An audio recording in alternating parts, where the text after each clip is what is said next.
Good morning students. Today I will continue cloning vectors. Cloning संवाहक को आगे शुरू करते हैं।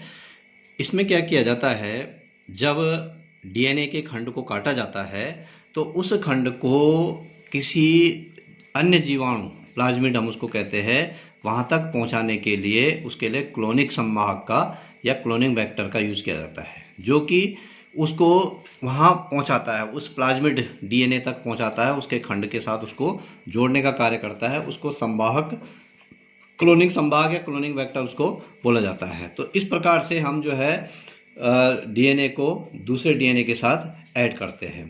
तो इसमें क्या करते हैं हम, इसके लिए जो है हम क्लोनिंग करते हैं उन डीएनए की, जो है जो डीएनए होते हैं जो कि संवाहक का कार्य करते हैं, उनकी क्लोनिंग करते हैं, मतलब अनेक डीएनए उनसे तैयार करते हैं। और इससे जो है हम एक जीनोमिक लाइब्रेरी बनाते हैं। जीनोमिक लाइब्रेरी जो है उसमें हम अनेक प्रकार के डीएनए रखते हैं और उन क्लोनों को वहाँ से हम प्राप्त करते रहते हैं बीच बीच में। जो संवाहक होता है, संवाहक में क्लोनिंग हेतु जो है कुछ विशेषताएं होती है, उनकी आवश्यकता होती है।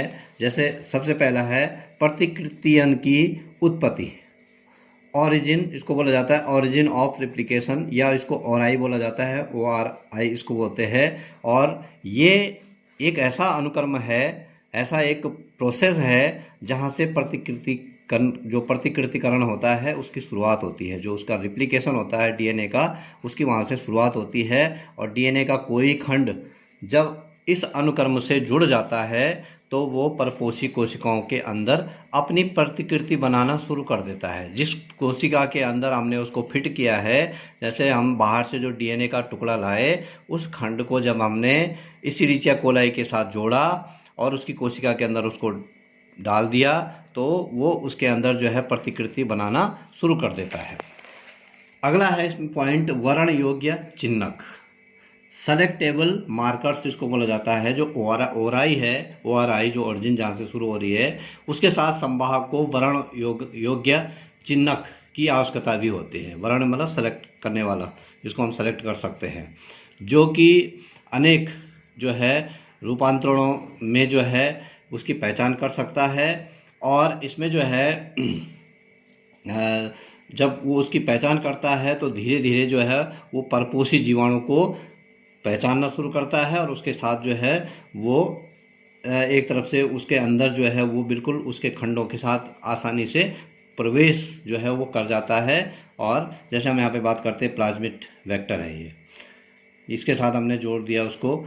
इसमें क्लीवेज सिंगल स्पेसिफिक साइट, किसी एक जगह से हमने इसको काट दिया और इसके जो खंड था वहाँ से जो हमने फॉरेन डीएनए लाए थे वो इसके साथ उसको जोड़ दिया, ये वाला। तो इस प्रकार से जो है ये जो है एक नया प्लाज्मिड बन जाता है जिसमें कि फॉरेन डीएनए जुड़ जाता है। अगला पॉइंट आता है इसमें क्लोनिंग स्थल, क्लोनिंग साइट इसको बोला जाता है। जो विजातीय डीएनए को जोड़ने के लिए प्रयुक्त किए गए जो प्रतिबंधन एंजाइम होते हैं, उसके लिए संवाहक में एक या कुछ ही पहचान स्थल होने चाहिए। उसमें एक होने चाहिए पहचान स्थल, या कुछ उनकी संख्या कुछ हो सकती है, 2-4 इस प्रकार से, लेकिन बहुत कम मात्रा में उनकी संख्या होती है। और हम उन पहचान स्थलों को जो है क्लोनिंग स्थल कहते हैं। इसके लिए जो है प्लाज्मिड होता है एक, जीवाणु में जो जीन मैनिपुलेशन की तकनीकी जिसमें हमने करनी है उसको प्लाज्मिड बोला जाता है। प्लाज्मिड जो होता है वो सर्कुलर डीएनए होता है, और सर्कुलर डीएनए जो होता है वो जीवाणुओं में जो मोनेरा जगत होता है, ये कह सकते हैं हम यूकैरियोटिक जो कोशिका, प्रोकैरियोटिक जो दीर्घ कोशिकाएं होती है, उन प्रोकैरियोटिक कोशिकाओं के केंद्रक में प्लाज्मिड सर्कुलर डीएनए पाया जाता है। तो इस प्रकार से जो है ये संवाहक इसको बोला जाता है। अब इसमें आता है डीएनए लाइगेज आता है, एक डीएनए लाइगेज बोला जाता है, जो ऐसा हार्मोन, ऐसा एंजाइम है ये, जो कि उन टुकड़ों को जोड़ने का काम करता है। उनके बीच जो है डायस्टर बॉन्ड बनाता है ये, क्योंकि वहाँ पर जो है ग्वानिन के साथ साइटोसिन, एडिनिन के साथ थाइमिन, थाइमिन के साथ एडिनिन, या साइटोसिन के साथ थाइमिन, ग्वानिन जो है जोड़ने का कार्य किया जाता है। तो उनके बीच डायस्टर बॉन्ड जो है बनाने का जो कार्य करता है वो लाइगेज एंजाइम होता है वो करता है। और वो जो है जो ये कंप्लीट प्रोसेस होती है उसको पूरा करने का कार्य उसके द्वारा किया जाता है। तो इस प्रकार से यहाँ पे इसको हम चित्र के द्वारा भी समझ सकते हैं कि जैसे यहाँ पे देखिए, ये यहाँ पे लाइगेज कार्य जो है करता है, ये प्लाज्मिड 1 है, ये प्लाज्मिड 2 है। अगर इसको हमने यहाँ से काट दिया तो इसका ये वाला खंड अलग हो जाता है और ये वाला इसके साथ रह जाता है। तो फॉरेन डीएनए का हमने वही पार्ट जो है इसके साथ जोड़ना है, ताकि साइटोसिन के साथ ग्वानिन, थाइमिन के साथ एडेनिन, थाइमिन के साथ एडेनिन, एडेनिन के साथ थाइमिन, एडेनिन के साथ थाइमिन और ग्वानिन के साथ जो है वो साइटोसिन जो है जुड़ सके। ये सब इसके एग्जाम्पल है।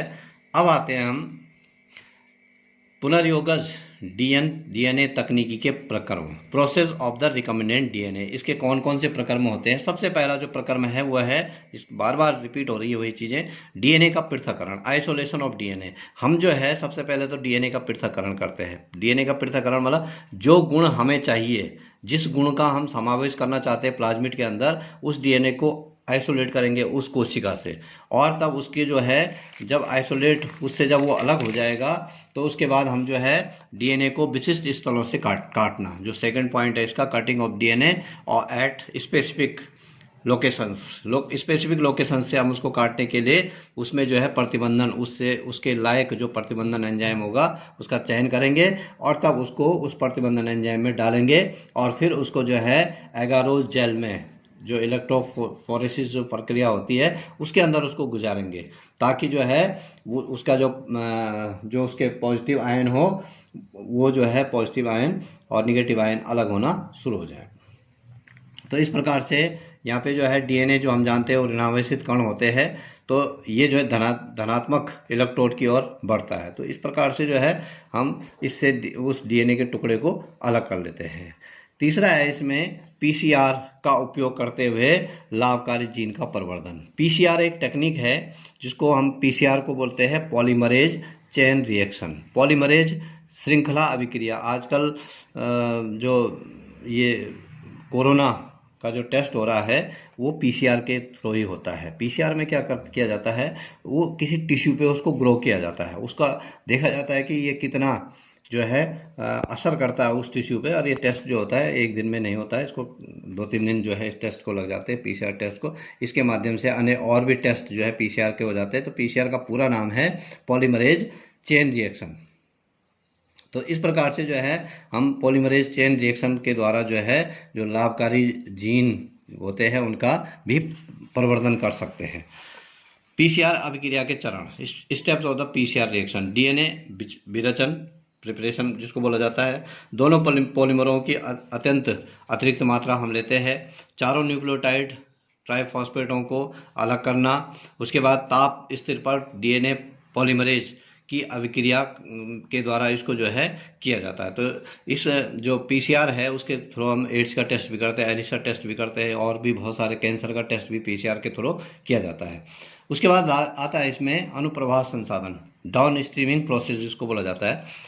जब हम जैव प्रौद्योगिकी का उत्पाद तैयार कर देते हैं तो उस उत्पाद को बाजार में उतारने से पहले, बाजार में भेजने से पहले उसको कुछ प्रक्रमों से गुजारा जाता है, कुछ प्रोसेस से उसको गुजारा जाता है। इन प्रक्रमों में उसका पृथक्करण और शोधन होता है, मतलब उसका शुद्धिकरण भी होता है, उसका विलगन भी होता है, और ये भी देखा जाता है कि इसमें कोई कमी तो नहीं रह गई। तो कमी अगर उसकी रह गई है तो उस कमी को दूर किया जाता है। तो ये जो प्रोसेस होती है इसको अनुप्रवाह संसाधन या डाउन स्ट्रीमिंग प्रोसेसिंग इसको बोला जाता है। तो ये जो चैप्टर है वो यहीं पे समाप्त होता है। इसमें जो है कुछ बायोटेक्नोलॉजी से उत्पाद तैयार किया जाता है, जैसे इंसुलिन हो गया, या ह्यूमन वृद्धि हार्मोन हो गया, इंटरफेरॉन हो गया, स्ट्रेप्टोकाइनेज हो गया, ट्यूमर का से जो है संबंधित हो गया, इंटरल्यूकिन्स हो गया, या हेपेटाइटिस बी हो गया। इस प्रकार से जो है हम कुछ हार्मोनों का जो है उत्पादन करते हैं, कुछ दवाइयों का इससे उत्पादन करते हैं। तो ये चैप्टर 11 जो है यहीं पे समाप्त होता है। Thank you.